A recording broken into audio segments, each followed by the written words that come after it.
come up. We're going. Recorded. All right.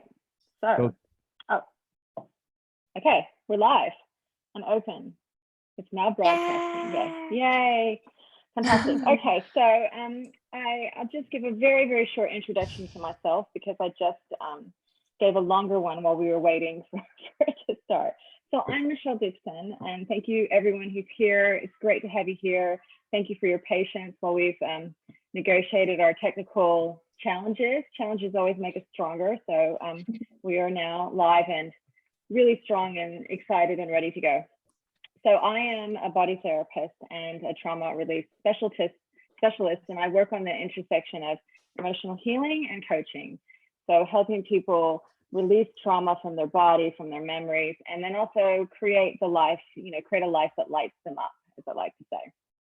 And you can imagine in the work I do, which I've been doing for a decade now, and I'm based in Sydney, Australia, but I have clients by Zoom from all over the world. You can imagine in the work I do, I get a lot of people who come to me for emotional healing from narcissistic abuse very often. But I don't work at the level of, helping my clients negotiate boundaries and communication and that sort of thing. I really stay in my corner, my expertise, which is emotional healing, that release, that changing your script, changing your paradigms, and the coaching aspect of it.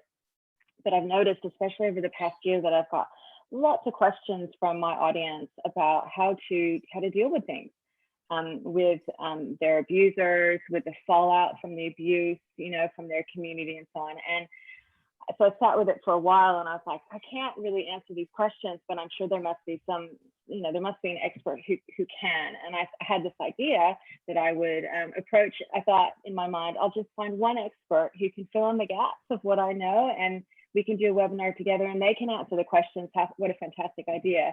Of course, the universe has much bigger plans than I expected, because when I approached Paxton, our moderator here from Rhythm Entertainment, the Insta account, Narcissism TV, and I said, hey, I'd like to do this. He was like, oh, I've got, multiple people. So here we are. This is how this has happened. We have all come together for this purpose. So really, you'll find that I'm not going to do as much talking as our wonderful guests here, because this is really to give them a chance to answer the questions that you all have. And our intention is to give you support and insight and inspiration so that you walk away from this feeling like you knew more than before, you're more hopeful, you have some resources. And we won't be going into some of the legal questions because that's not our area, and that's a personal thing. So I will just say that if you have any questions that haven't been answered and specific issues, feel free to send a message to Narcissism TV, the Instagram account, so that we can collectively funnel you to someone who'll be able to help you. So that's why we're here. That's who I am. And now I'd like to turn the mic over to the panelists to have them quickly introduce themselves before we get started answering your questions. And please know at any point you can submit more questions. You can message us with more questions. But I'm going to start with Trisha, and then we'll move on. So Trisha, if you want to just give us a little bit about yourself. Hey, everybody. Thank you so much for joining us. We're super glad you're here. I'm Trisha. I am a survivor of an abusive narcissist for 7 years. I am also a coach, and I am an author. I wrote a book and released that this past August 2021 about my abuse. And it's a really great roadmap giving you tips on red flags and behaviors and understanding what's taking place, as well as a deep dive into my healing journey and how I got out for good, went no contact, and how amazing my life is without him. So I'm here to encourage you and answer questions on how you can get started. In my coaching, I really work with helping people set boundaries and finding self-love and your true self, connecting to your spirit. And yeah, so anybody that's feeling stuck or alone, just know you're not, and you're not crazy, and we love and support you, and we're here for you. So keep slaying. Thank you, Trisha. I'll go on to Eve now.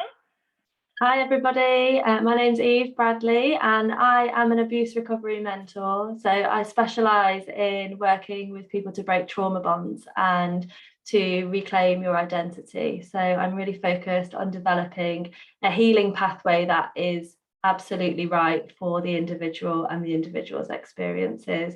So like Trisha, we incorporate boundaries, communication, co-parenting or parallel parenting.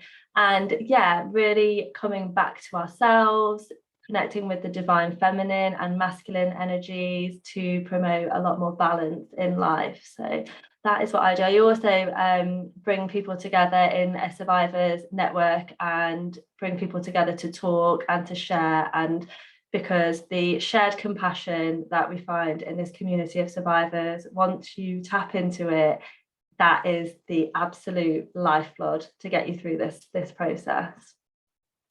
Oh, fantastic. Thank you so much, Eve. Sarah. Hello. Hi, everyone. Thanks for having me. I'm Sarah De Silva. I am a life coach. I have been a coach for about 5 years, but only went into the sphere of narcissism about 2.5 years ago.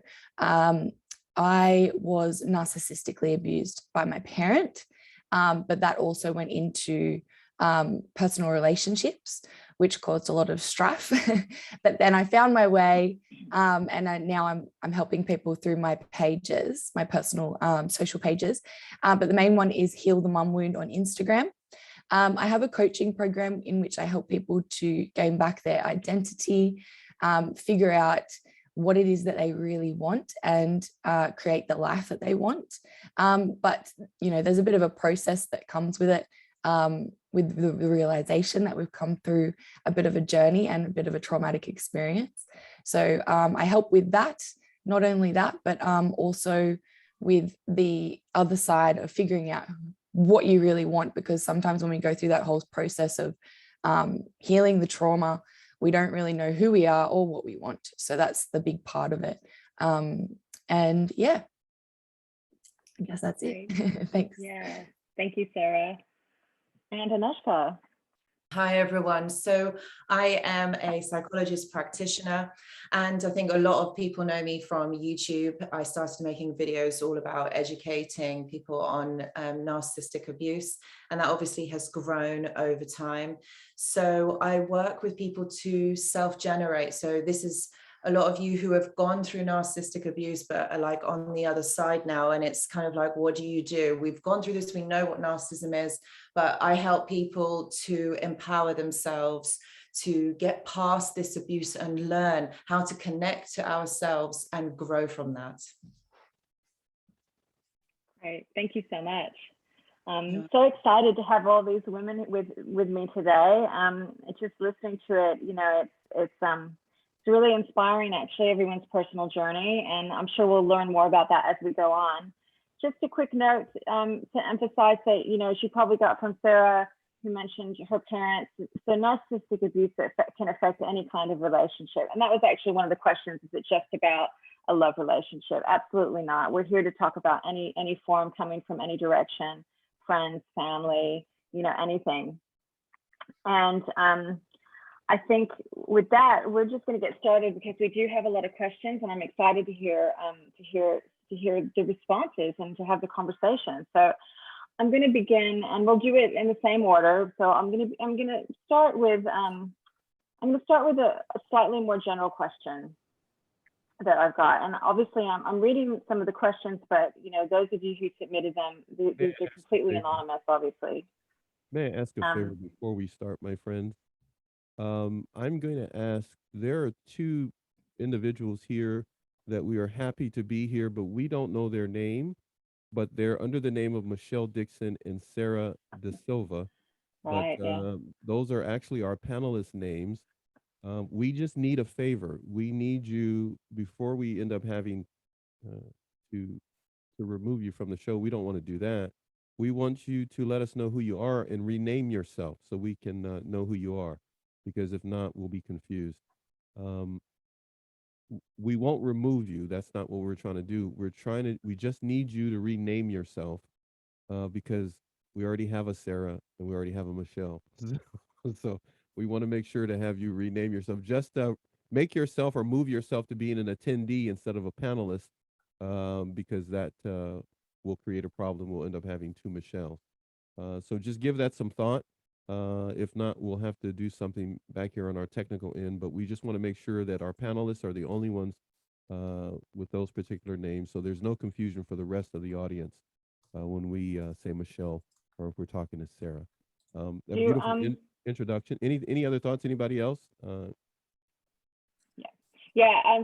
Someone, Eric, asked how does he change his name? I mean, if you go to your moving video, you'll see when you hover over it, there's three little dots in blue, and if you click on the little dots, it will give you the option to rename yourself.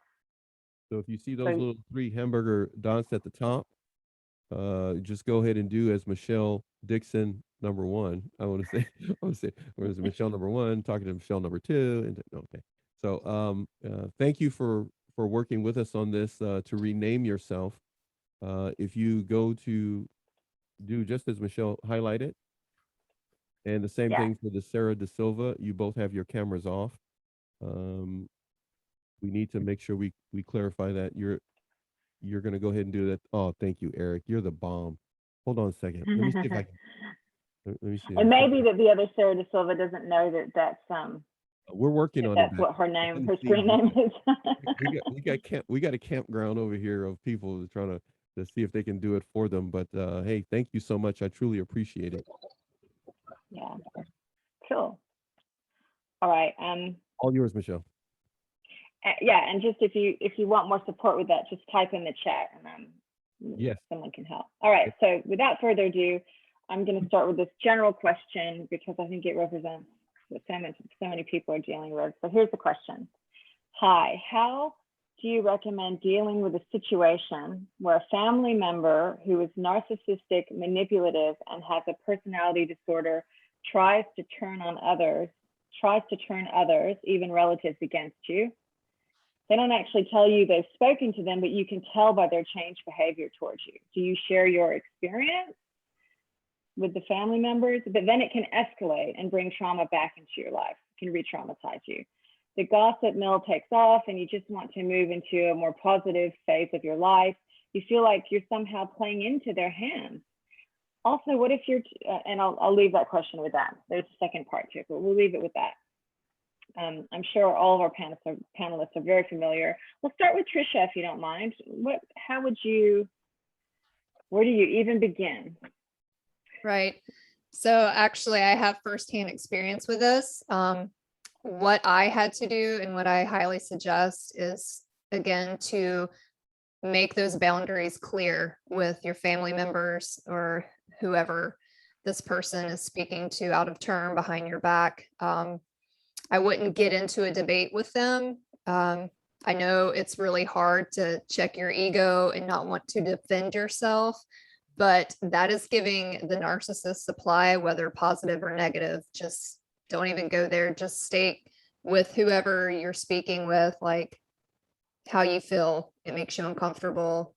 These are your boundaries. I don't want them in my life right now, and I'm not going to explain it. This is just how it needs to be, because you've got to protect your peace. That's what I had to do with my sister. And it's still very challenging. I have a lot of pushback from some family members that keep telling me I need to forgive. I have forgiven for myself, not for her. So just do what you need to do to protect your inner peace, because blood is not thicker than peace. And you don't need to get into explanation with anybody about it. Just, it is what it is. That's it.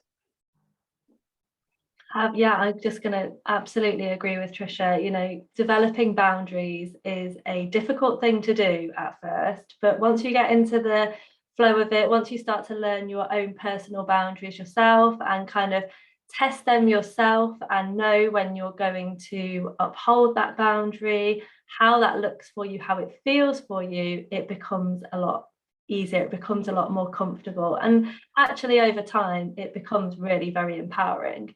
When it comes to family, like Trisha says, you know, it's about having that kind of quiet and like really not engaging, and being polite, keeping the body language closed, not inviting in conversation. These are really practical kind of ways to be polite, be respectful, but not engage, not to give that supply over, and therefore not to kind of feel the fallout coming back at you, and that can save you from re-traumatizing, and also carrying on with your own inner work, continuing your healing, so that you are building your emotional resilience, you're increasing your toolkit of things that you can do to reground yourself after you've been put through one of these kinds of events. So yeah.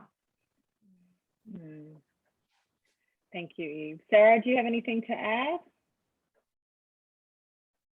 You're muted there. Yeah. So the first time I spoke to Paxton, he actually gave me something really cool, which is FBI. I'm pretty sure anyone who's watched the IGTV that I did with him knows about it. But I like to use the F for fearlessness, B for boundaries, and I for interdependence. So F, we have to have enough fearlessness to not care about what people are saying behind our backs, and enough fearlessness to stand up to them if they're going to start crap, and enough fearlessness to walk away and absolutely not engage when it happens. Then have the boundaries to go, you know what, this is what I am willing to accept, and this is what I'm not willing to accept, and this is what I will take and what I won't take. And then interdependence comes in, where we go, you know what, this is how much your opinion really matters to me, and this is how much I'm going to take on board your opinion, but I'm also going to care about my own, while also, I'm not going to become codependent on your opinion or dependent on your opinion. I'm not going to become too independent where I'm pushing myself away from you, but I'm also going to be like, you know what, I know myself and I also know you. So that's where I'm going to leave it. Fantastic. I love that.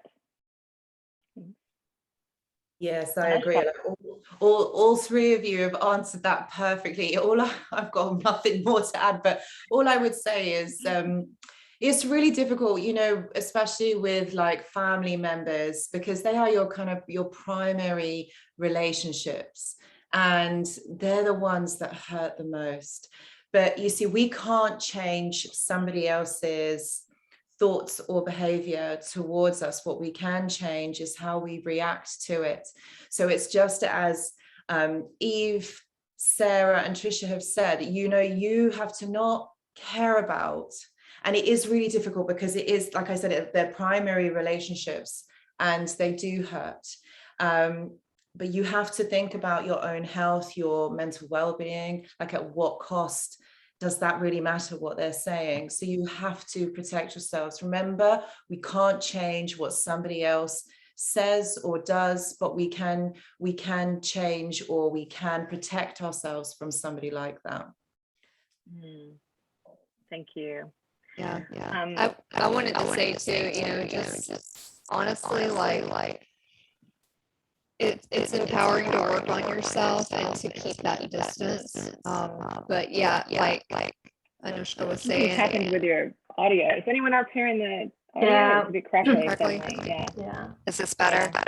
I think it's because I moved the mouse piece. Still bad. Yeah, it's crackly. Oh no. How about now? A little It bit sounded a better. bit like a robot. Yeah. How about now? Is it any better? No, I try muting and then come back on and see. Yeah, try muting and then coming back. Yeah. How about now? It's better, but it's still got that crackle. That's weird. I might have to change my headpiece. Oh, it's getting better. Really? Yeah. Super weird. Okay. Yeah. Maybe you don't need the headset. Yeah, I'll switch it out. Carry on. Yeah. Now, yeah, it actually did sound better, but I thought I would just add to this question. This question that everyone responded to actually had two parts, and I left the second part because I wanted to hear about that personal piece when we're talking about family. But this individual added to this question something which I think is a really interesting complexity. Also, in addition to this stuff with the family and the gossip, what if you're too scared to start an online business with the fear your sister is going to anonymously leave bad reviews and try to destroy anything you try to build? And this person mentions his sister, was trained as a lawyer and can outwit everyone. I think this is a really interesting point because this goes beyond, merely your family dynamics. And now we're moving into how this can affect you out there in the world. So I'd love to hear, I can imagine, as a business owner myself, that kind of fear. And I'm wondering if we could address that. What if that's the thing that's causing so much internal fear? Do you want to try speaking first, Trisha, and see how you go with the correctly? You're muted though. Is that We can hear you. Yeah. Is that better? Okay. Yeah, it's perfect. Yeah. No problem. Yeah, I would just wanted to add on to what Anushka said, and your response is your responsibility, and you're not responsible for other people's feelings or what they think, because you know what's happened, you know who you are more than anybody else on earth, so you don't even need to get into a debate with anybody. Just state what is what. That was it. And with the online business question, that is, a very real fear that could really impact. And I think for me, I would definitely be engaging in lots of positivity to ensure that I was attracting in as much positivity. Put your energy into your business, get all of the good reviews, and they will drown out. Even if she does do that, which we can't ever know that she definitely would, but let's say she does. If she is just 1% of 100 reviews, then she isn't going to make anywhere near the impact that she thinks she is. Because we know as business owners, there's always people out there that are not going to, they're going to project their problems into your business, into your life. And we just have to have that resilience and that sense of identity that they're not going to get in. Yeah. Sarah? Ladies, Yeah, you're doing so well, absolutely well, ladies. I'm going to interject myself into this conversation momentarily because there's a number of things happening in the chat, and there's the Q&A section. So as a general reminder to everyone that's an attendee here, all 18 of you, feel free to make sure that you use that Q&A section. So if you have a question, this is interactive. Feel free to type in a question, and the panelists can see the questions. Panelists, feel free to look at the Q&A section and bring it up.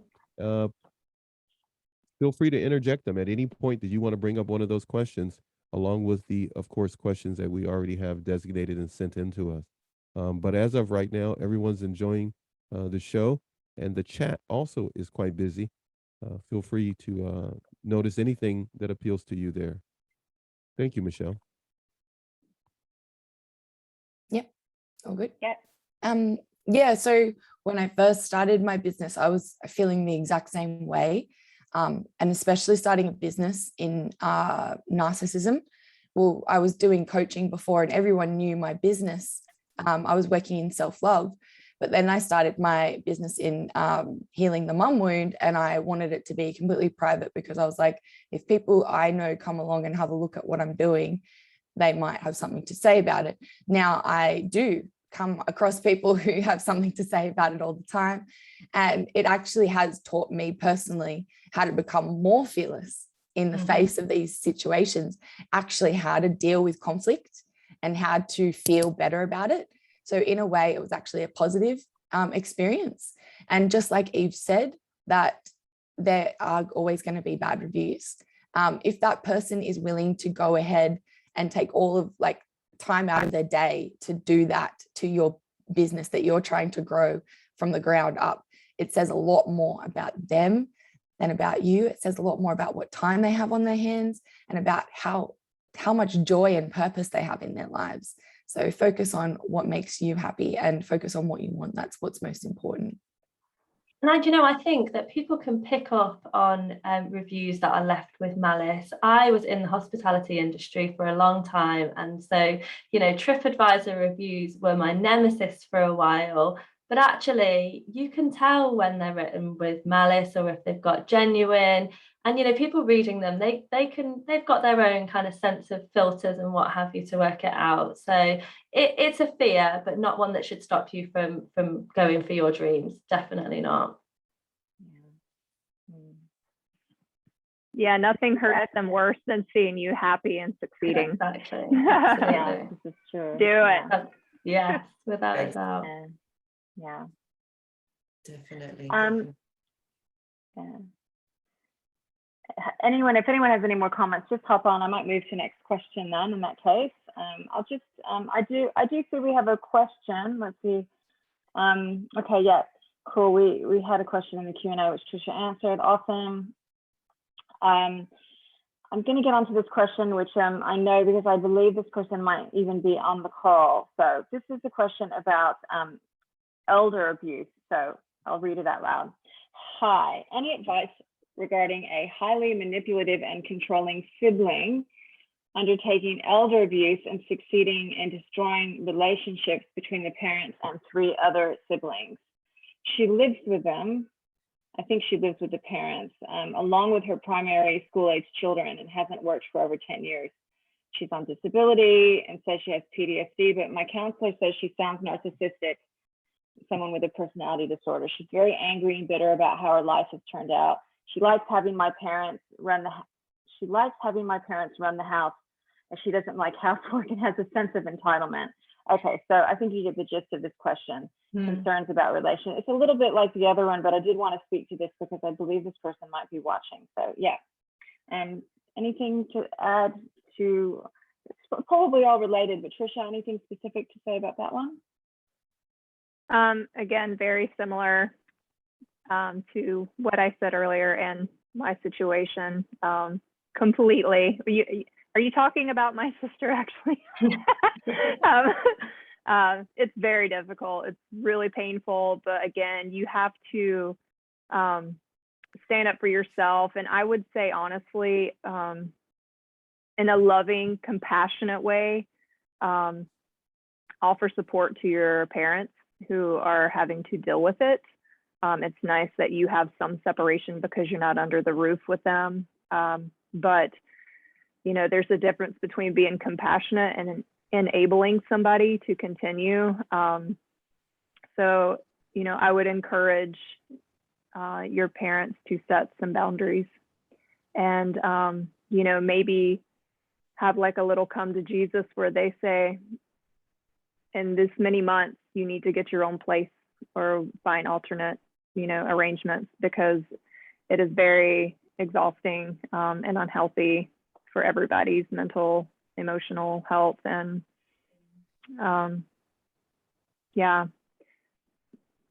I would just say those conversations, they can be so hard, can't they? But after they're done, after you've got through them, the benefits can be well worth the initial pain, without a doubt.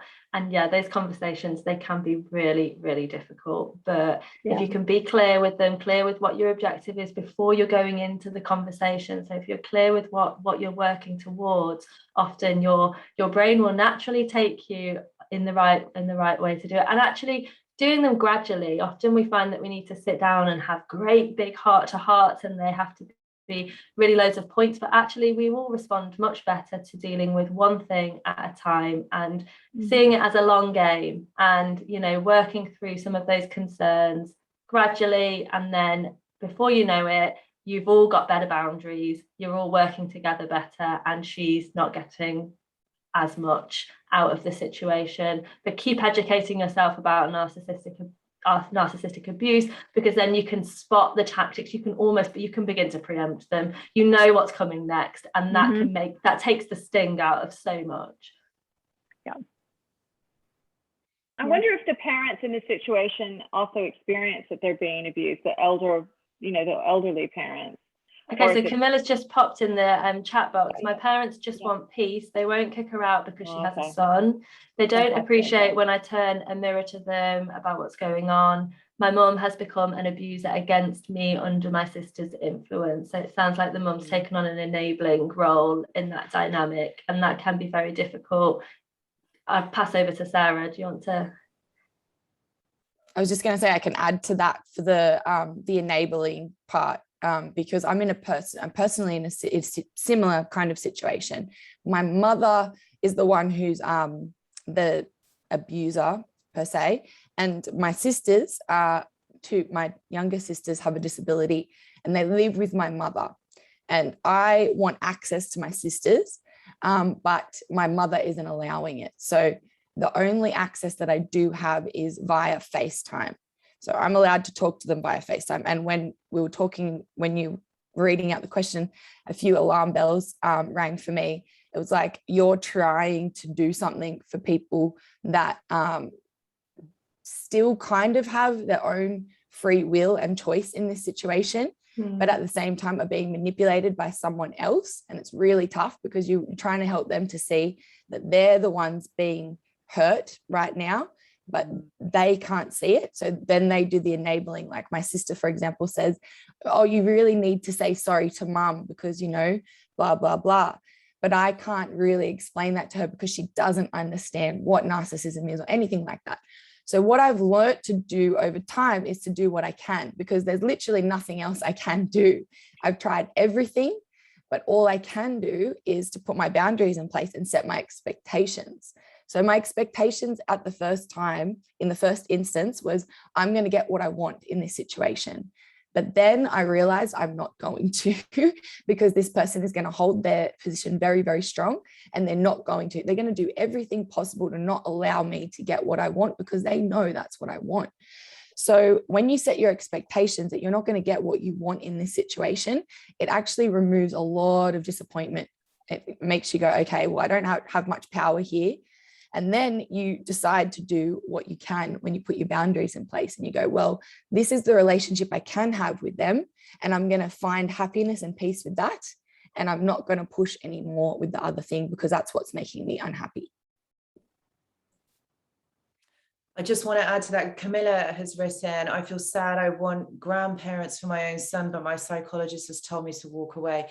Camilla, I just want to say that I know that you're it's like what Sarah has been saying, like you're in this position and it's kind of like you don't want to be in it. And I know that you want to have grandparents for your son. But I think what the psychologist is saying here is right. I know you don't want to, but walking away will give you that space and that time to heal. I would say reach out to these lovely ladies, you know, to help you kind of develop boundaries and heal from this, because what you have gone through is, do you know what, it's life altering, because I guess you grow up and we're always led to believe that our parents are so wonderful and they're there for us, but it's not always the case.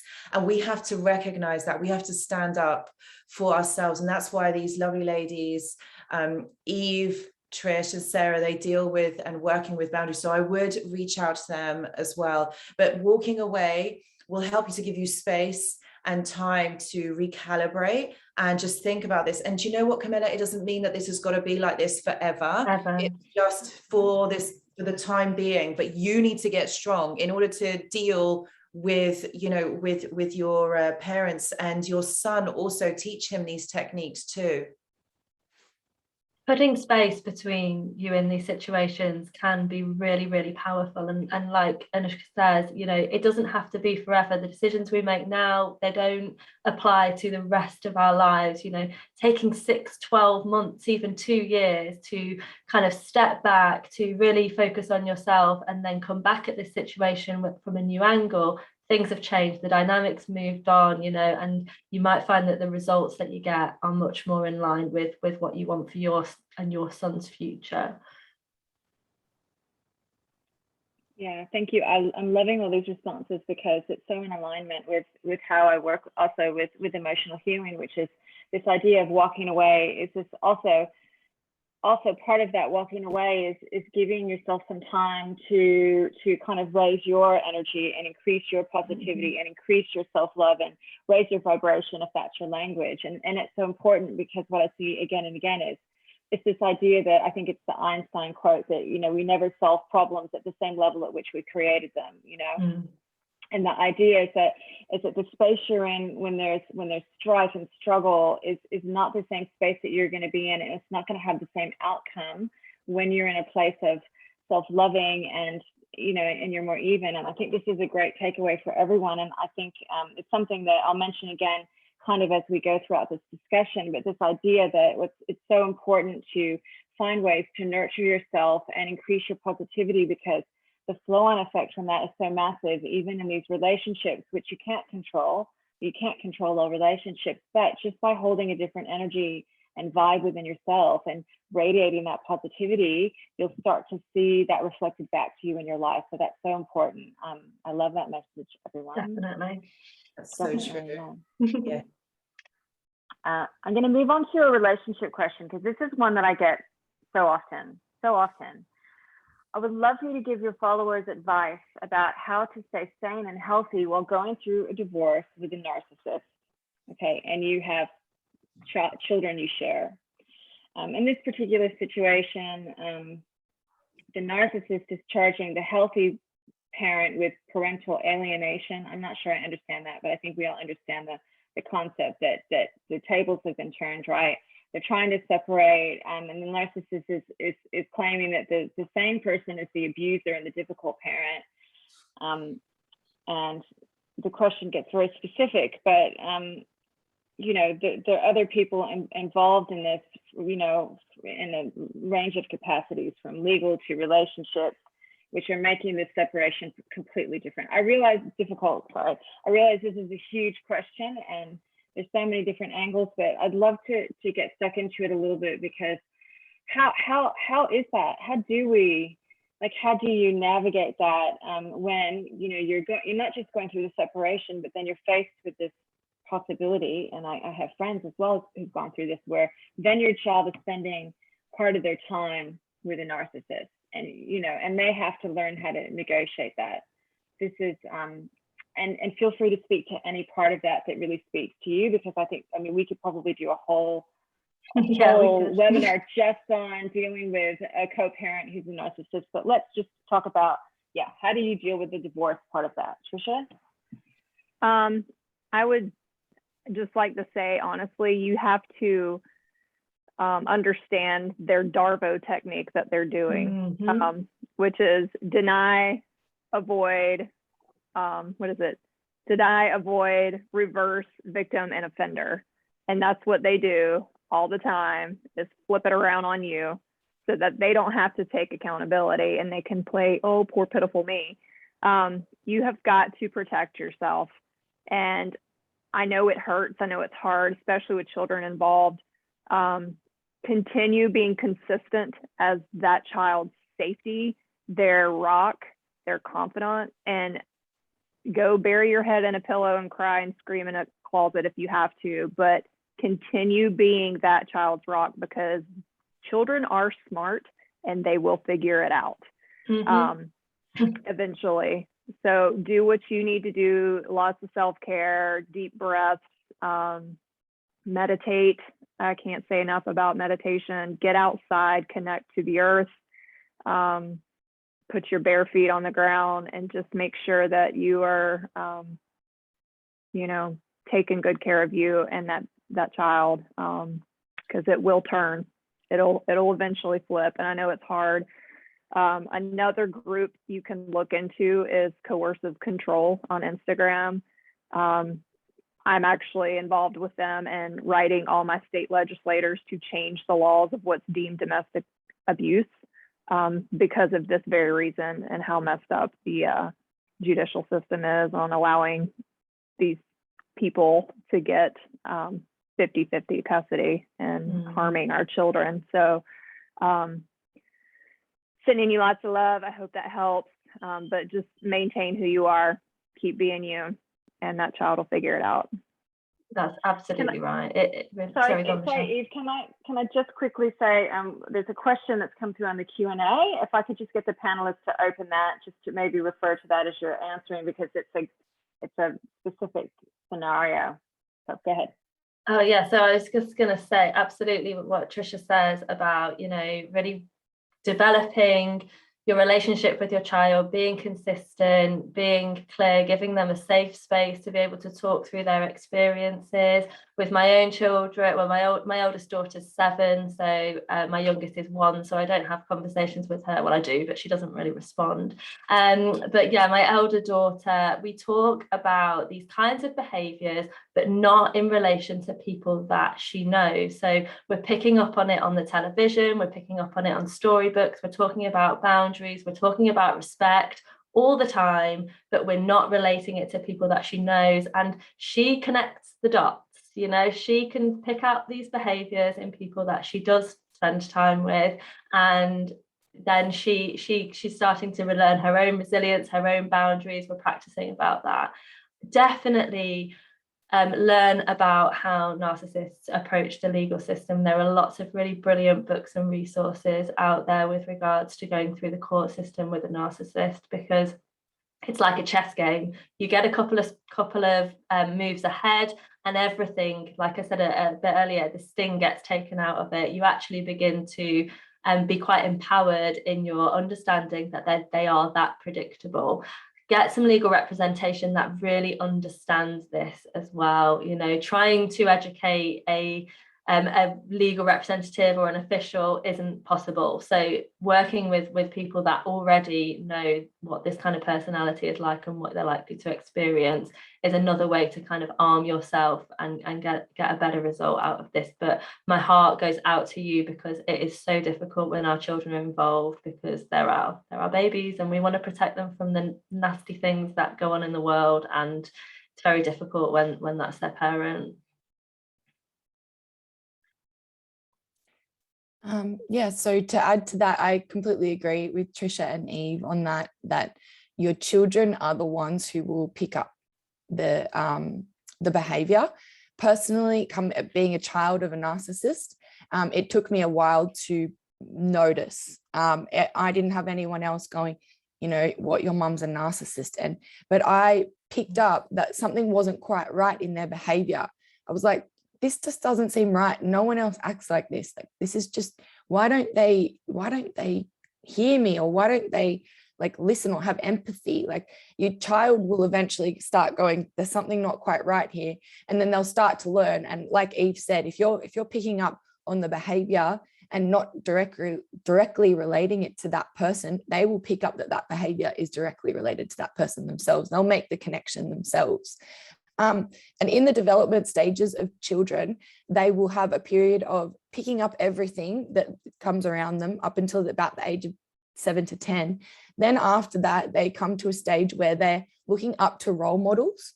So they will be trying to model behavior that they believe is really, really amazing, that's really like, you know, like a superhero. So if you remain exactly who you truly are, that's what I've noticed. If you don't give the narcissist what they want, they're trying to get a reaction out of you with everything that they do. But if your child sees that you can remain calm in those situations, and you're not reacting, you're not getting abusive in return, you're not being emotionally immature, you're not playing games, you're just saying, this is my boundary, I'm holding it strong, and I'm going to be a rock for my child at the same time, then they're going to come back to you later on and be like, I saw what was going on the whole time.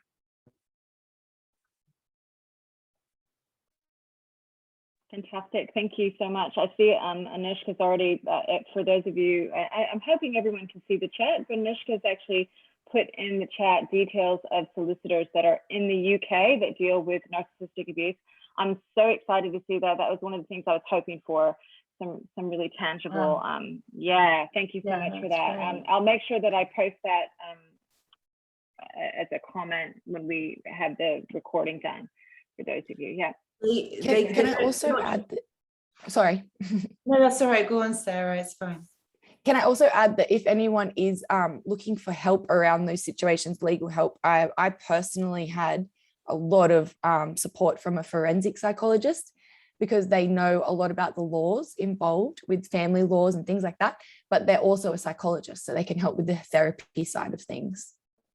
Yeah, no, that's really good advice, Sarah. No, absolutely. And they also know, with a forensic psychologist, these are individuals that have worked with enduring mental health, like axis 1 disorders, people with personality disorders or schizophrenia, they understand it as well. So yeah, just wanted to add that just because the solicitors are in the UK, they do deal with clients worldwide. So they're just, they're just because they're in the UK, they will take on cases from the US. So they're brilliant. I've recommended a lot of people to them, and no one has come back complaining. So I've got actually a few clients that are actually using them at the moment.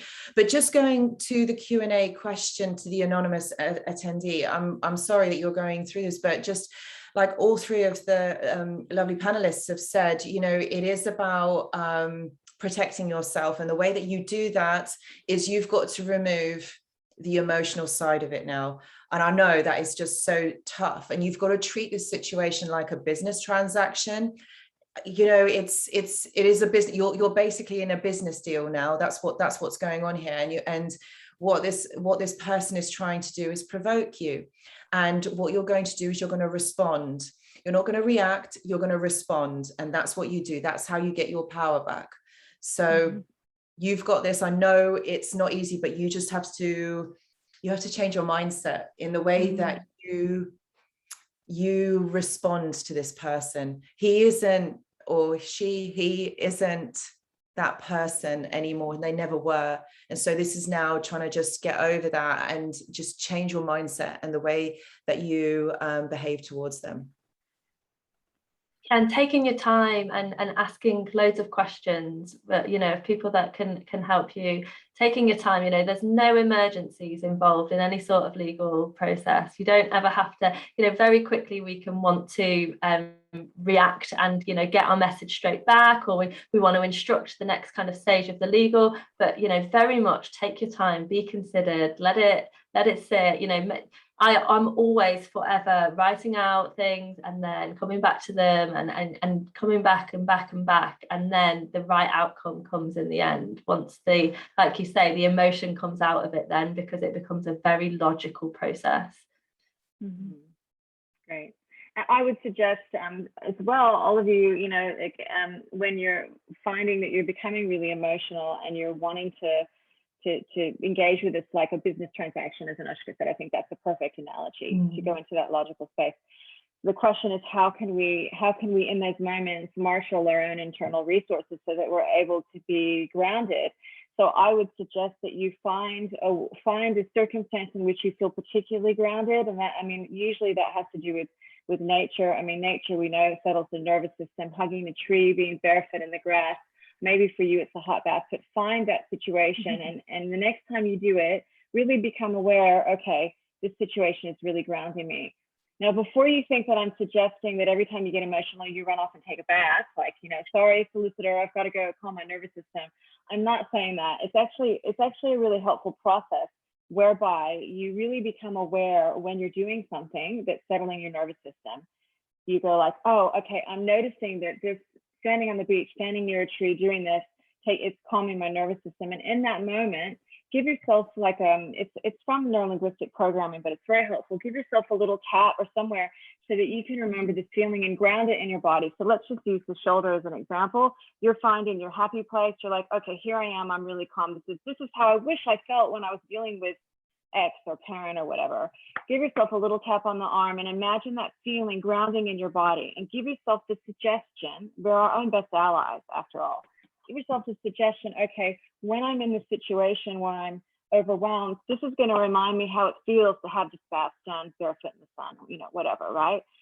Breathe that in. Take some really deep breaths, breathing into your belly, feeling your diaphragm, feeling that feeling of settledness, really ground, tapping 3 times, and then just practice.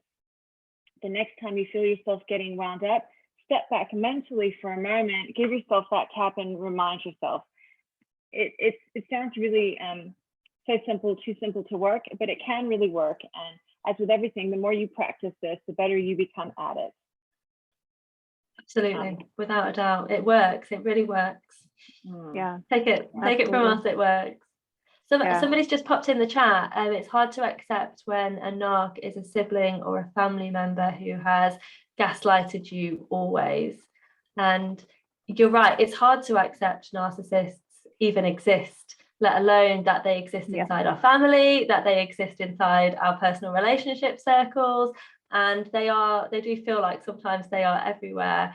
But one thing that I like to focus on is the fact that I'm very grateful I'm not a narcissist, and that I am in control of what I am. And it's about surrounding myself with people, I'm very much about surround yourself with your soul tribe, integrate yourself into this community of survivors for as long as you need to really tap into this collective healing energy that we all have, and we are all absolutely ready to share with you all. And find your soul tribe, and the more you can take from your soul tribe, the more you will be able to grow and heal. And then when you go back out there, when you come across these narcissistic people, they can't touch you. And that's definitely what I subscribe to doing.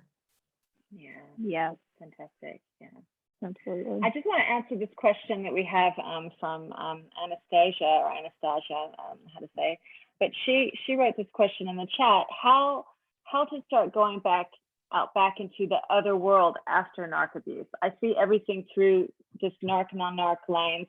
How do you engage in relationships with people who've never faced narcissism? Is it possible? Would we never be able to be normal again? I mean, this is such a great question, and I'm sure Trisha, do you want to start? Do you have you went through all of this, obviously you've written a book about it. A very good book, everybody. You have to go and read Trisha's book. It's fantastic. It will resonate with everybody, without a doubt. Can you repeat it again, because I was answering a chat? No worries. It's actually from it's in the chat. So it's basically, how can we ever feel normal again? How can you go back out into the world after narc abuse? Because you see everything in this black or white. They're abusers and victims. How do you engage in relationships with people who never faced narcissism? Is it possible if people don't get you? Yeah, absolutely. It is possible. And honestly, you just have to be patient and give yourself a lot of grace. Taking that time to connect with yourself and to start journaling. I suggest journaling every single day, every morning, at least 5 or 10 minutes, just to get your thoughts out on paper. It's very cathartic. That's why I wrote a book.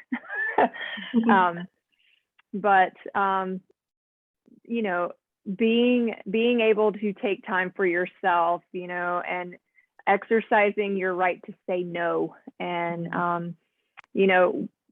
finding people that are like-minded, that have been through something like this.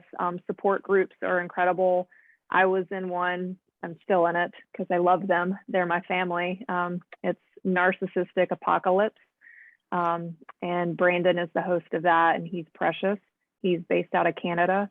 And we do a Zoom meeting twice a week, and they're great. That's what I was typing to whoever, but be very careful who you share with. That's why it's important to join support groups. You see that you're not on an island by yourself. You're not alone. It's sad that there's so many of us, but it's a very real and very pervasive thing all over the world, and it's painful and it's evil. But I promise, the more you pour into yourself and really focus on your healing, sleep when you need to, dive into hobbies, something that you love or that you're interested in, making time for those things that intrigue you or you've always wanted to do and never got to. That will revamp your energy and your spark, and you will start to branch out again, and you'll find who you are, who you're meant to be, and what direction you want to go. And everything will just kind of start settling down in the back, and the further away you get from it, it's not so scary. And life is a journey. We have lessons to learn. This is all a lesson. It's a painful lesson, but it makes you stronger, and it helps you support others going through it. So just know that there is hope and that it does get better. Just have faith and patience and compassion for yourself.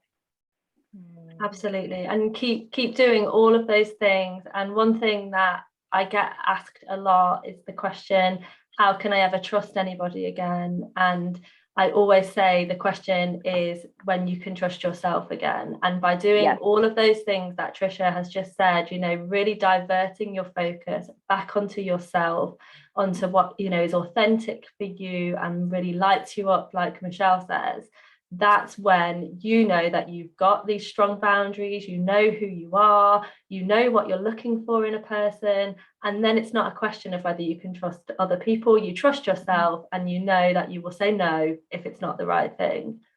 And you'll pick up on it quicker too. When people start to try to manipulate you or take advantage, you'll be like, red flag. Knocked off. You're knocked off. Will be beep, beep, beeping. Yeah. Yeah, I completely agree. And to add to that, when you first come to the realization that you have been narcissistically abused, it is like you only see that for a very, very long time. You've got your narc abuse lenses on, and you're like, oh, they're a narcissist, they're a narcissist, they're a narcissist, that's narcissistic, blah, blah, blah. And you're seeing it literally everywhere you look, just kind of like when you're trying to buy a new car and you see that car everywhere, you're just like, okay.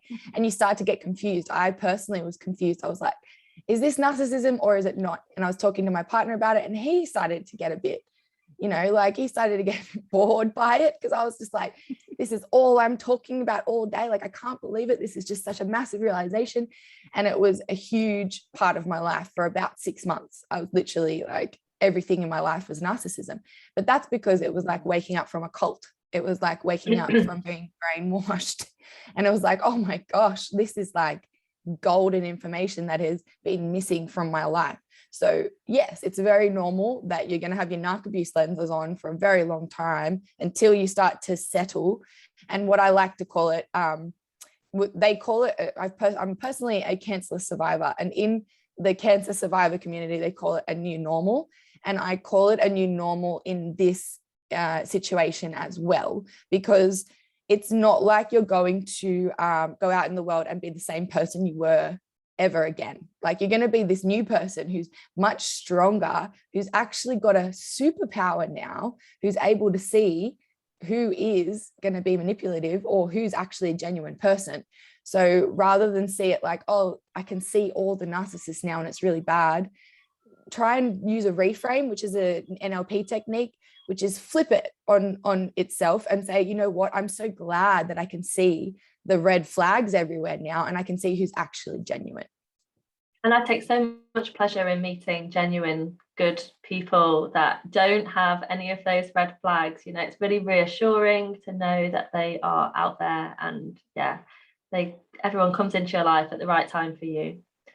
Yeah, 100%. And it's very, very true that it's important to, like I said, it's one of the parts of my coaching process to focus on what you want, because that is the most important thing. When you start to change your life, you start to go, okay, well, what do I really want? And when you have a sense of purpose, it's like when your head is so, in alignment, or your head's down and looking at that purpose, other things can come in, but they're not going to have a strong enough pull to pull you away from that when you're focusing so dedicated, like in a dedicated way towards what you want.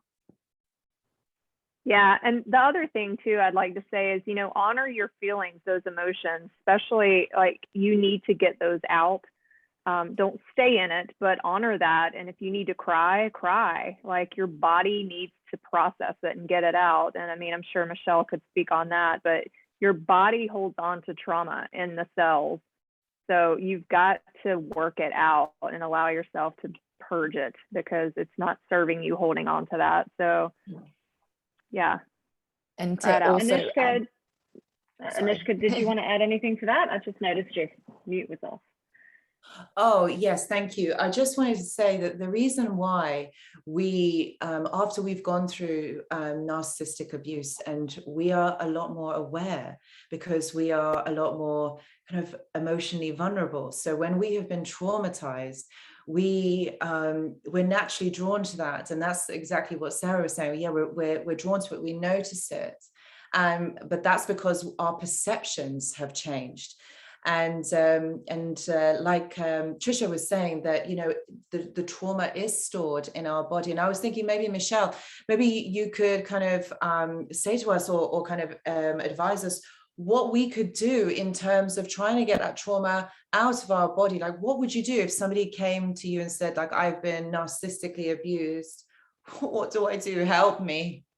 Yeah, that's a great question. Well, I mean, getting trauma out of your body is absolutely, it's so vital, because essentially what it's doing is it's helping settle your nervous system. So if we're in an activated state, if we're in a traumatized state, we're constantly in a flight or fight mode, or we can dissociate, one or the other. But in any case, what that means is that you're approaching your whole environment as if you're waiting for danger. And so either you're waiting for danger in a way that triggers you to be overreactive, over emotional, run, argue, fight, or in a way that causes you to retract back into yourself and dissociate and go numb.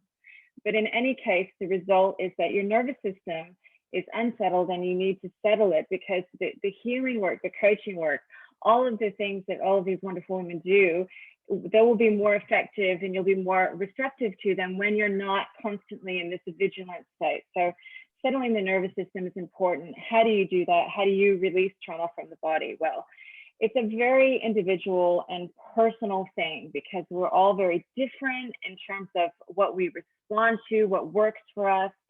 Some people really respond to things like trauma release exercises, which is a shaking modality, which helps you literally just at the level of your body release that tension. Other people are really, really love to dance. They love that free dance, that free movement, and they go to some of these. We haven't had a lot of them during lockdown, unfortunately, but some of these like Kundalini dance or freedom dance or 5 rhythms, where you're just moving your body. That's phenomenal for just shaking it off. You can even do it at home. I advise clients, put on music that's not going to remind you of the past. It's just kind of neutral music, and just let your body move with the music. That can release it. Obviously crying, journaling, like Trisha said, is great, because just sometimes getting the words out can trigger an emotional reaction. Also, just becoming, and regardless of what modality you choose, becoming aware of how you're holding it, where it is in your body, and really noticing, when I speak to the ex, when I'm dealing with the legal stuff, where do I notice this tension? Where in my body am I holding it? And just go into that and imagine it dissolving around you. See if you can meet it in any way. There are multiple ways of doing it. Being in nature, as I've mentioned before, is a great way. But definitely, starting on that journey to work with your body, and to work with finding a way to discharge that energy and settle your nervous system is really, it's really important.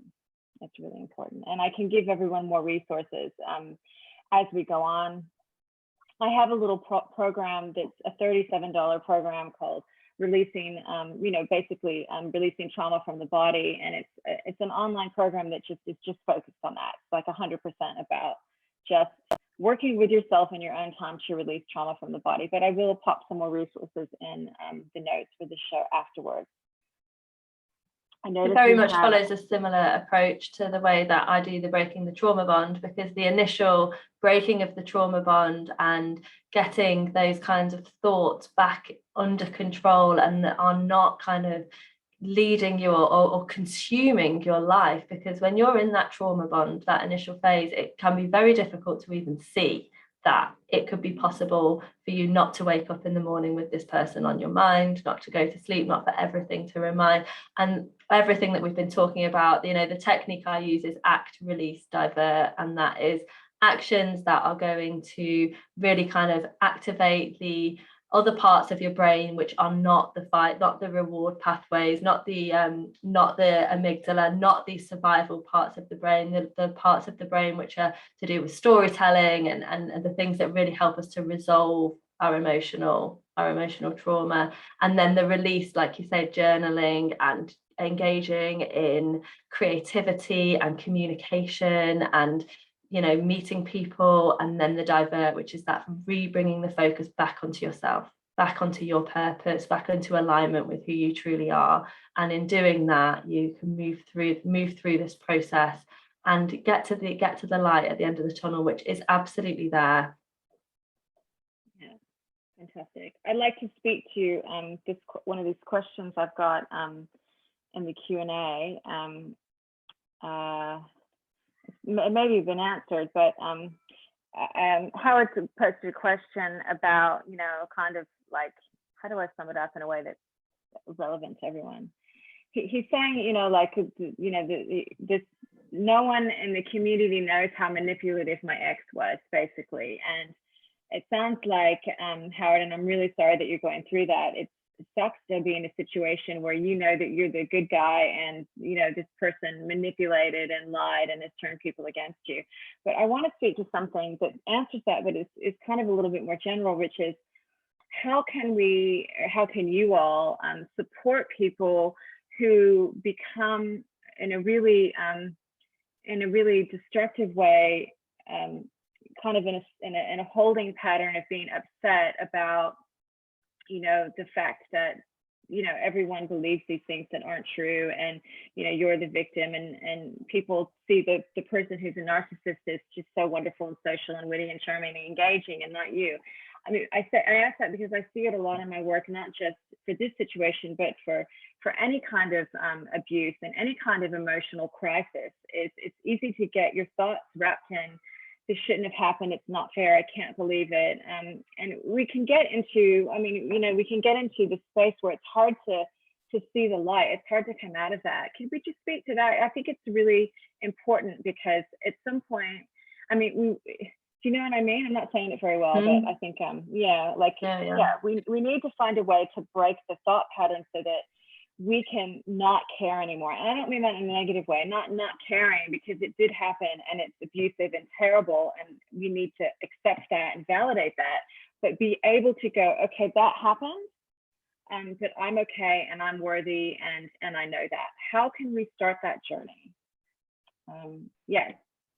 Trisha? A little order of and thank you for asking that, Howard.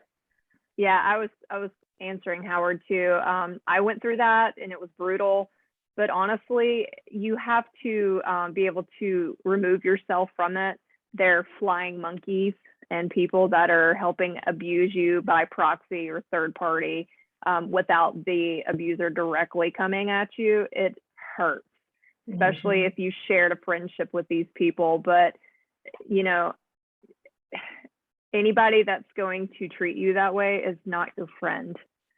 So you have to just be able to, you know, speak your truth, stand strong, and just let them go, because it's not serving you. It's not going to help your healing. And it's very important that you focus, again, turn it inward, focus on your healing, yourself, and just keep going, do you, and find your tribe. That's why I say, you know, join these support groups, maybe start talking to some of the people that are on this live chat. I've made so many incredible connections with people through these platforms on social media during my healing, and I talk to them like every day. You know, you find the universe gives you what you need when you need it, if you just open your eyes. So, you know, pour that love into you and let those people go. They're not your friend. Yeah, and we're here. We're giving you permission. We're giving you permission. Yeah. It's okay. It's okay to let them go and to redirect and to come home to yourself, and to some really practical things when you're not feeling worthy, when you haven't got that self-esteem, that self-belief. Using affirmations, which I've nicely got behind me, are a really great way to start, because they require very little energy. They aren't complicated. You know, it is really, really simple to just integrate an affirmation practice into your day and just go with it for a while, and then explore just what kind of benefit it's having, because I should imagine everybody on here would say that they've used affirmations at some point to help them through. And yeah, they can feel a bit strange at first, and you can wonder why on earth it works, but they do work, and there's real science behind it, and it's worth engaging in an affirmation practice. Thanks, guys. To add to that, I completely agree that affirmations are part of the healing process for me as well. Even just the power of saying I love myself in the mirror, even when you don't believe it, is just like big. It can make you cry and bring up a lot of emotion. So, but to add to that, we have a tendency to project our feelings onto others, right? And that can be our good feelings as well. So if you believe that this person is seen that way in society, then you're going to be projecting that onto them when it may not necessarily be true. So the flying monkeys in their life and the people around them might actually see what's really going on, but they get something from the relationship that they don't want to give up. So say it's a friend and they're like, oh, well, this friend gives me something. Well, I'm not going to give up that friendship, although I can see that they're an abusive person. So they're basically fulfilling a need from that relationship, that flying monkey. But anyone who does get close enough to that person is going to eventually see their true colors. And that is what we have to hold strong to. And that's what I tell my clients, to focus on what's true in that situation. What do you know is true in that situation? Because you know that they're an abusive person. So what is true that's going to happen when another person comes along is they're going to experience the same thing, because they're predictable in their behavior. And there is a book called The Art of Not Giving an F, UCK. I think it's a really good book. And it's also taught me to stop caring so much about what other people think about this person and what other people think about me cutting off this person. Because when I no longer care about what they think about it, I have a lot of freedom, emotional freedom, especially. And when I just have that emotional freedom, I put myself first and I focus on what I want. And a really good exercise to do when you're starting off on this journey is to write yes, it is by Mark Manson, is to write yourself a joy list. I tell all of my clients when we first start that when you're really, really focused on what you don't want, you forget what you love and what brings you joy. So write a list of everything that brings you joy. And that might be something down to just a cup of tea, or, changing your sheets in your bed, or going for a walk, or something that's on your bucket list that you really want to do. Like, oh, I really want to go bungee jumping or something. Write a list of all the things that bring you joy or that you want to bring you joy. And then when it comes to, I'm in a really negative mindset, I'm going to go do something on that list.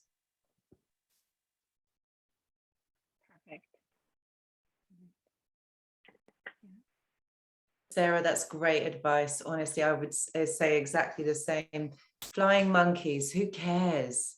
Like, they're not worth your time.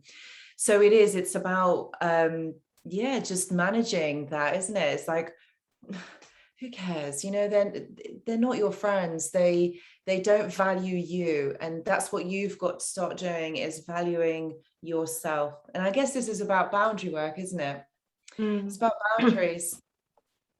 It is, and getting to know yourself and getting to love yourself. And at first it can be difficult to believe that you are lovable, but we are all born enough. We are all born completely unique and individually us. And, we can find ourselves so out of balance with this experience that we get lost. And when we focus our attention on coming back to ourselves, that's when everything opens up. And so it can be very easy to focus on what they're doing, what people are saying. But like Sarah says, if they're getting served from it, then they can be blind to, or they can choose to not see what is obvious to everybody. And anybody that takes one person's side of an account without even giving any due care or consideration to the other side, it doesn't matter what they think about you anyway.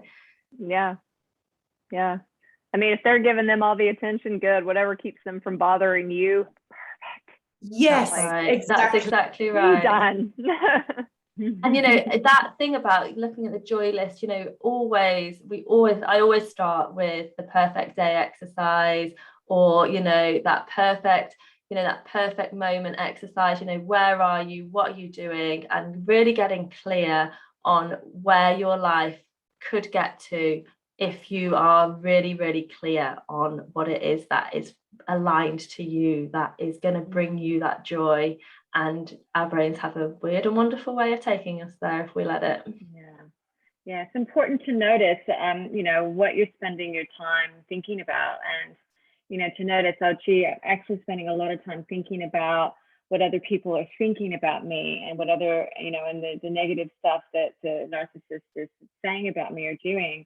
And at those moments, catch yourself and go, okay, I notice I'm focusing on that. Now, actually, what would I really like to be the case instead? And it's like everything else, it's habit. And when we're in the habit of focusing on the difficult stuff, when we've been through a trauma, it's impossible not to at first. But it's important as you embark on your healing journey to start to notice when you're spending more time focusing on the negative than the positive, and make small steps, baby steps every day. And a great thing, which I'll just, echo, I think what Sarah was saying or Eve was saying, really thinking about what brings you joy, what it is you want, and writing out, noticing, for example, if your focus is on what other people are saying, the friends you've lost, etc., changing that around and taking the time to write out to yourself. I imagine, how much joy I feel when I have this group of friends who totally understands me, they totally support me. And, I think as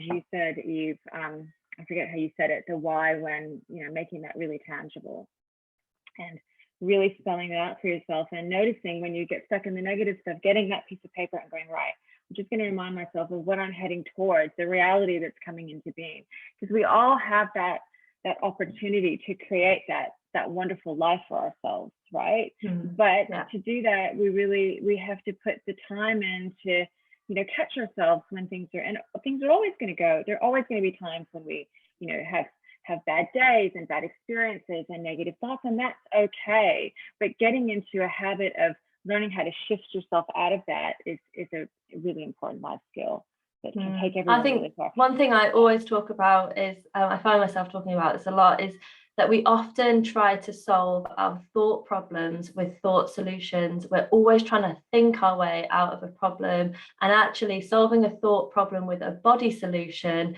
enables our mind to do what it's designed to do, and that is to resolve the emotional experience that we're having. So a body solution is something that is practical. It might get you out in nature, it might be something like exercise, it might be writing down, it might be talking, but it isn't trying to resolve it inside your own head. It's taking some sort of action, and it activates the different parts of your brain, and that's what gives our body the chance to heal. We don't sit and wonder whether a scab's going to form when we cut ourselves. And we shouldn't sit and wonder whether our mind can and our emotions can heal what they've been through when we've been through it. The more time we sit wondering, the more we're kind of delaying the process. So embracing it, sitting with your emotions, doing other things, they are what can really allow the body to do what it's designed to do. Yeah, fantastic. I'd really like to go back through the panelists and have you each share what you offer in your work to support people. I know we've mentioned a lot of different Zoom support groups, but we've had quite a few messages in the chat, like, how do I find these groups? What can I do? So I'd love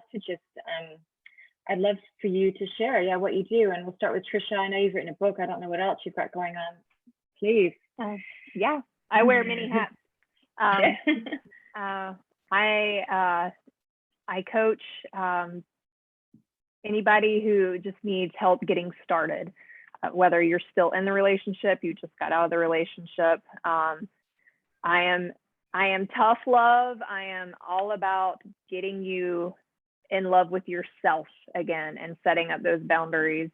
But I think it's completely necessary, and it's what's going to help you take your power back and stand firm and stop accepting. And what is your book? What is your book called? What is your book called, and how can we find it? My book is called Narcissist, Misaligned Mind. It is on Amazon. It's how my faith and rebirth helped me escape the abuse. It's in paperback, and it's also on a Kindle. for you device readers. I like to hold a book, but yep, it's available all across all of Amazon in the UK, Australia, and USA and Canada. So, but yeah, you can find me on Instagram and Facebook. My Instagram handle is @narc_misalignedmind. Just send me a DM if you need some time to chat, and I'm happy to help and support you and encourage any way I can. So yeah, I offer one-to-one mentoring and coaching as well. I also have a program which is specifically for breaking the trauma bond and reclaiming your identity. It's a hybrid of a group and a one-to-one program. So it's weekly one-to-one sessions over 12 weeks, but it's also a weekly workshop which is hosted by me. And then I have a range of guest healers and specialists that come in, and we do some collective healing. We learn new things, and it is very much about coming back to your authentic self. You know, we try out and we do pretty much, well, a whole range of different things, from clearing the energy of your home to quantum healing to getting involved with different yoga practices, soul recoding, sound and color therapy. And basically, you'll find something in there that works for you and that you will then want to run with and will be able to integrate into your kind of everyday practice. And yeah, it's very much working with the subconscious mind to break that trauma bond. And then it's all about getting back in touch with who you are and where you want to take your life. Because I think one of the things that we were just talking about with regards to, you know, how you can take from this, well, there's a saying that I absolutely love, and that is, in grief there is much wisdom. And if we go through the process, at the end of it, we get to take away some really, really profound things that we can apply to all areas of our life. And I think we're probably all sat there on that journey and finding out those things all the time. And it's really reassuring to know that what we've been through wasn't completely in vain. It was bad, it was shit, and somebody came in and really did us a real cruelty. But if we can grow and we can support others, then we can turn that negative into a positive. Fantastic. Thank you. Thanks, guys. So I am a NLP coach and timeline therapy practitioner. I'm studying psychology at the moment. But I have been practicing NLP for a fair few years, and now I have a one-on-one coaching program. It takes 6 months to go through. I also do one-on-one timeline therapy sessions, but my main program is my 6-month coaching program. In that process, we go through a journey on figuring out who you are, figure out what you want and how you can create that in your life. And then once we do that, we kind of, you know, sweep that to the side to be worked on in the period, but then we work on removing blockages, unconscious blockages, and working through triggers and working through issues that may have been causing a lot of strife emotionally for a long time, or working on removing limiting decisions or limiting, you know, feelings that have been stopping you from getting what you want in your life. Now, I do help people with narcissism, but I focus more on your personal life. So although there may be issues that you want to talk about, the focus is primarily on you. Although we do work on those issues as they come up, I think the most important thing is to focus on what you want, rather than what this person has taken away from you, although we do address it at the time. The focus is on what you want, because you've been taking so much of your energy and so much of your time and putting it into anyone else, especially if you're a people pleaser. I work with people pleasers a lot because we have lost a lot of energy, a lot of time in putting our energy into others. So it's now time to focus on self. So there's a lot of self-love in there, a lot of self-love practice, and a lot of activities that are to do with the emotional work and the mental work as well. So I'm offering a discount for anyone who wants to jump on and do a session with me. And if anyone signs up, there's a discount for that. Oh, thank you, Sarah. So I guess so I guess it's me. So I'm a psychologist and I work therapeutically using different modalities. I work one-to-one as well. I use a lot of neuropsychology, helping you to grow, to regenerate, to connect back to yourself and grow that way. I also make a lot of YouTube videos to help educate people and help them to move forward. So yeah, go and check me out. I'm at askanushka.co.uk, and yeah, have a look, see maybe there's something that might help you to move forward. I also do meditations. I'm going to be starting a podcast very soon. So yeah, I do a whole variety of things. Cool. And I would encourage everyone to reach out and to, be in touch with these panelists individually if you have questions, and also to Narcissism TV, who has been moderating this. If you have questions that haven't been answered, because we can put you in touch with other people if we need to. We do have a lot of extra questions, but this is only part one of a 3-part conversation. And I would love to hear from all of you who are watching, and all of you who are watching the replay. I would love for you to write in and talk about what you would like to hear about next, because maybe, we do have extra questions, but I would love to know if there's anything that we've left out that you particularly want help with.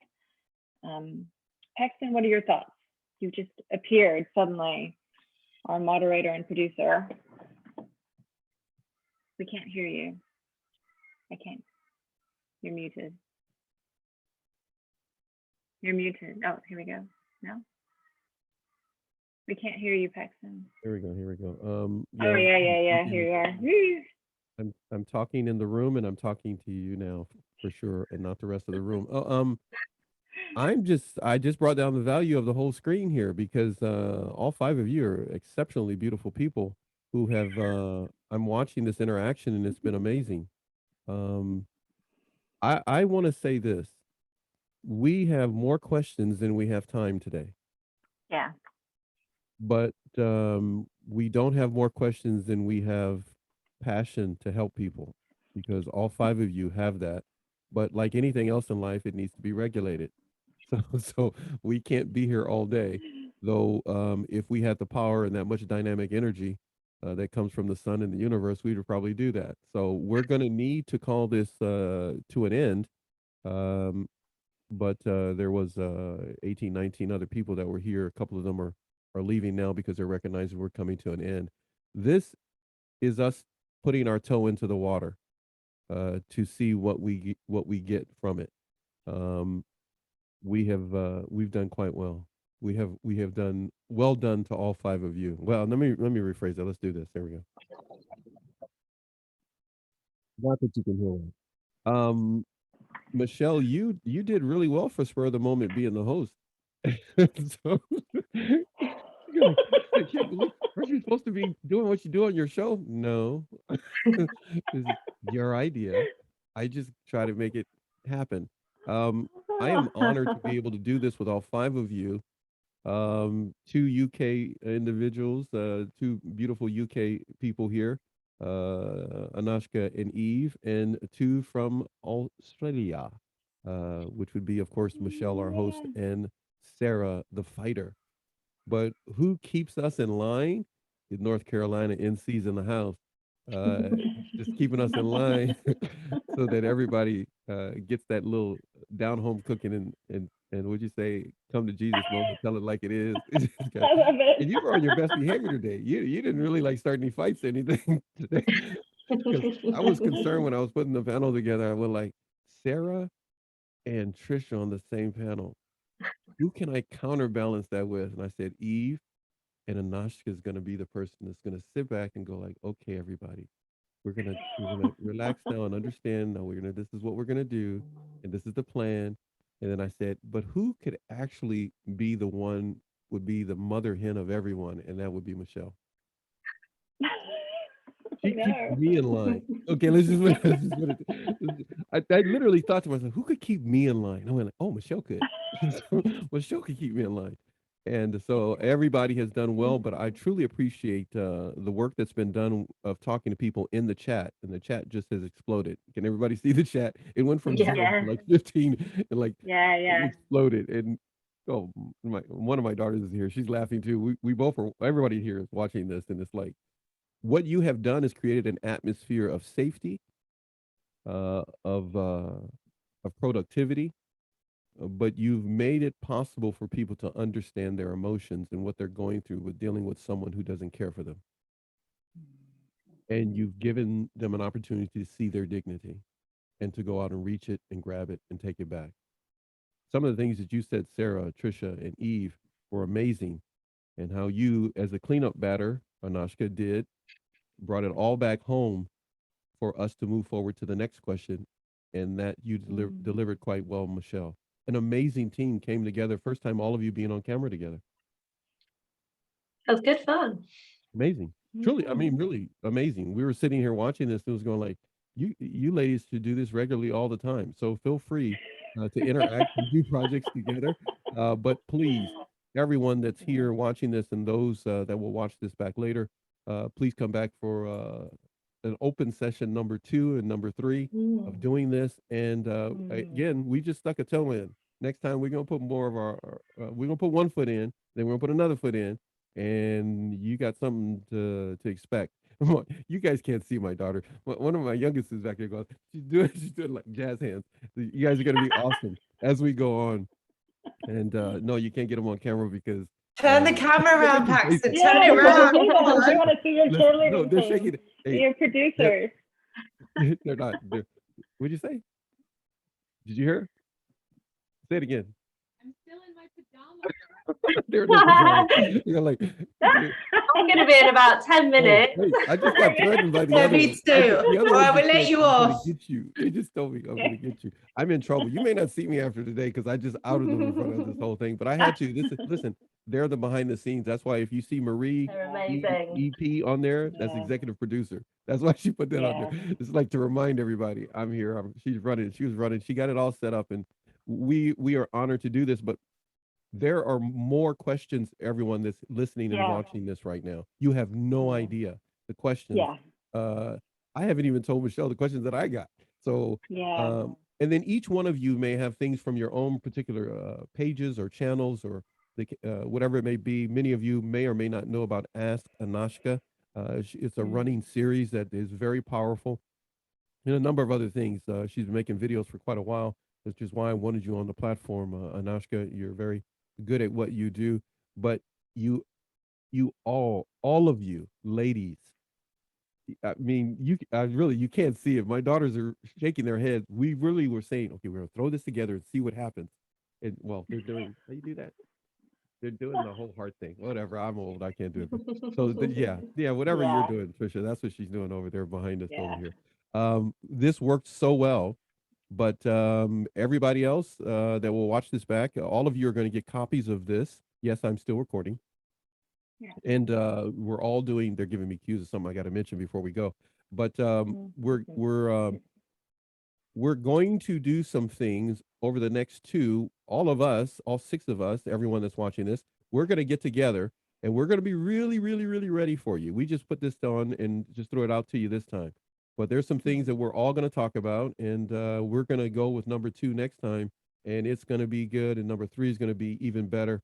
And for me personally, hey, I'll keep doing this with all of you. It's not a problem, but we need to get to the questions, as many as we can, as we did today, even more so next time. This has been amazing from my perspective, with all of you coming together and never really meeting each other on camera until this moment today. And so everyone, if you have questions, please send them to us. Please connect with us. Next time, we will continue to chat with you in the chat. And we will take note of your Q&A, the questions that you may have. Everyone has talked about their programs. We're going to talk about that a little bit more. Stay in tune with the postings that will take place. Listen.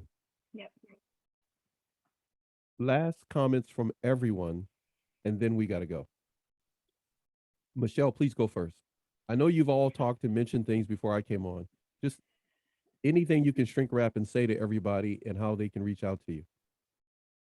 Yeah, I mean, please reach out to me if you want to have any, if you have any questions about releasing trauma from the body, getting in touch with your emotions, or if you just have any questions in general.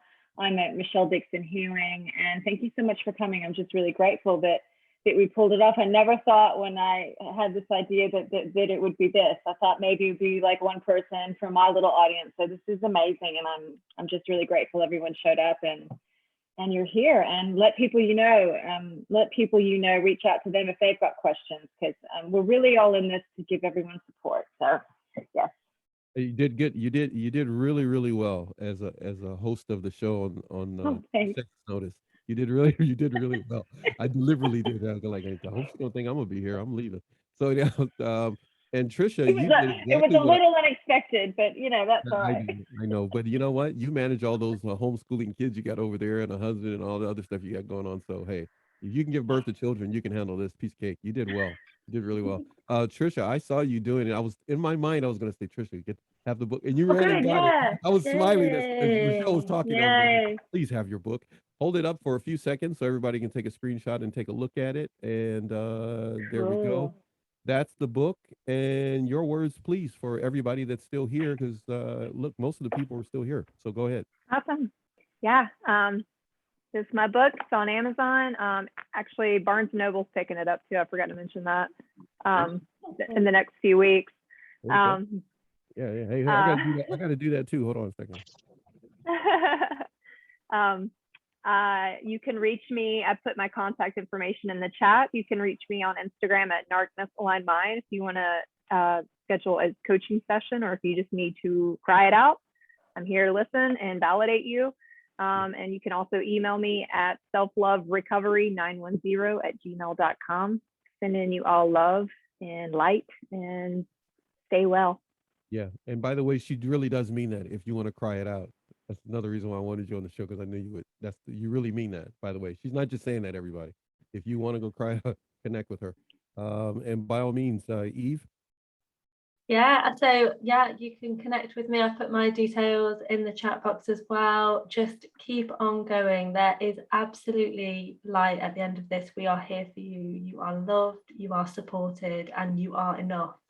And we are here to help you to realize that and to hold that true, because you deserve to heal from this. And there's a community of people waiting to support and love you and help you to do that. Open arms.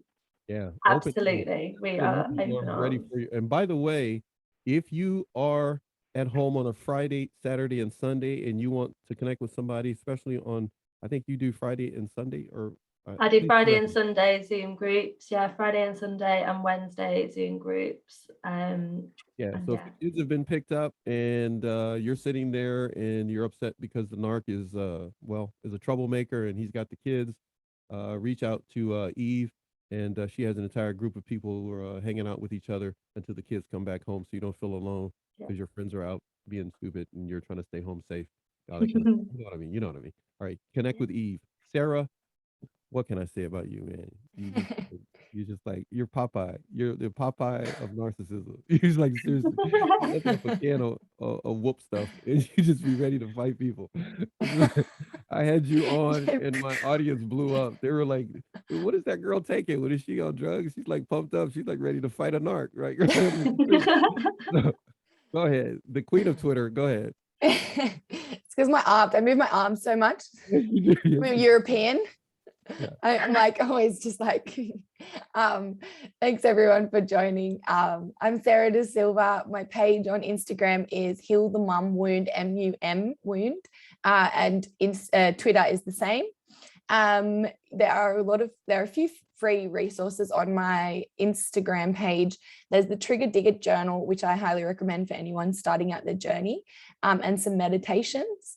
But otherwise, if you're starting out, I think anyone who cannot get help right now, like therapy or otherwise, grab yourself a book that you're willing to throw away and just write as much as you can just to get it out, because that's the easiest way to stop having these things running around in your head and get some peace.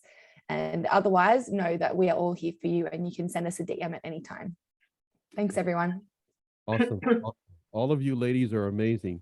The one woman who is on YouTube and decides to tell people to ask her anything, Anashka, I don't know what you were starting, because people just be sending all kind of questions to you, and you sit there and patiently answer all their questions. And I sit there and go like, how do you do that? That would like drive me crazy. But you do it. You put yourself out there, and you have your Ask Anashka YouTube channel. Thank you for doing this. I truly appreciate it, future podcast person.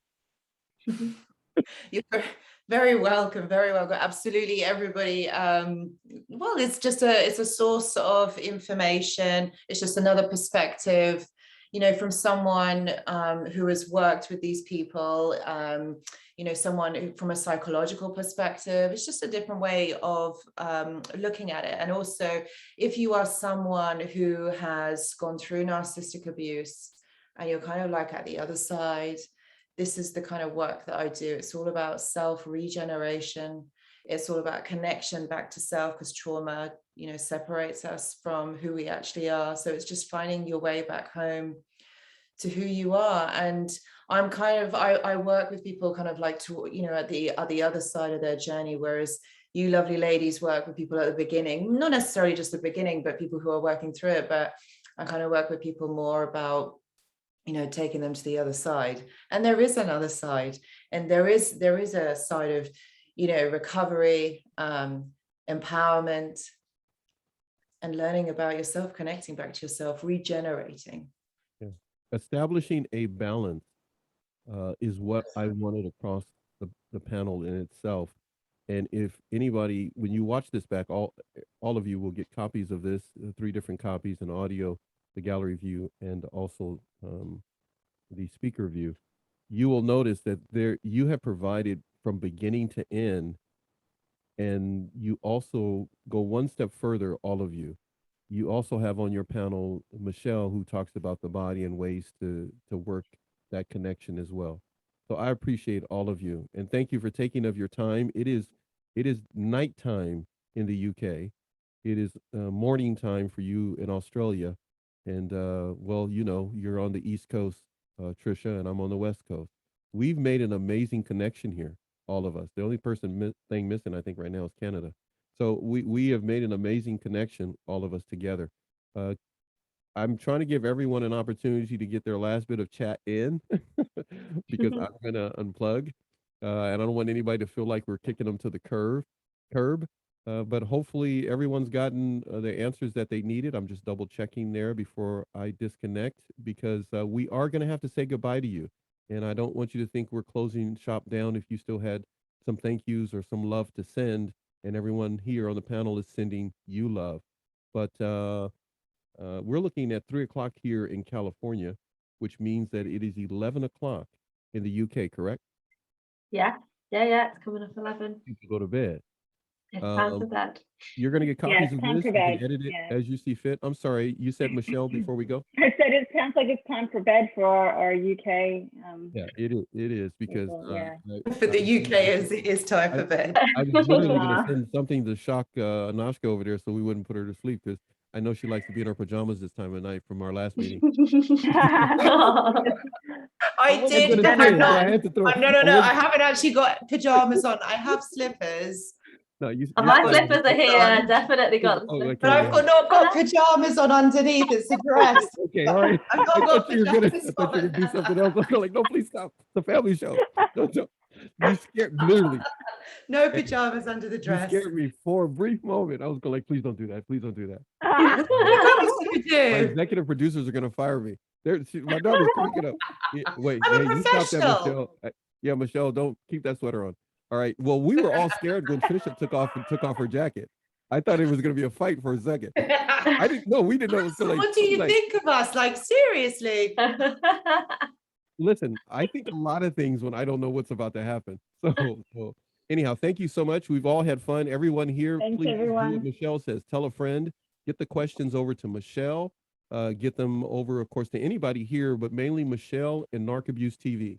and then we will pass them on to the panel, and they will prep ahead of time, and we'll be ready for you for round 2 of Healing from Narcissism 2021. And by all means, of course, the way to support this particular event and many more is through our merch store, as well as other things. But right now, I do need to say this very last thing, or I'm going to be in trouble because they've made it quite clear. I have to say this. We will be doing a giveaway in the next 2 shows from our merch store. So we will be doing that for those who are attendees. So it's not open to anybody. You have to actually show up. And we will be doing a giveaway in the show. But the main reason we want to bring that to your attention is so that you can bribe someone to come and bring their question and show up at the show. So we had a good turnout, a good engagement, and now it's time to go. Love you guys. Okay. Talk to you soon. Thanks, Bye. everyone. Thanks, everyone. Bye. Bye. Bye. Ah.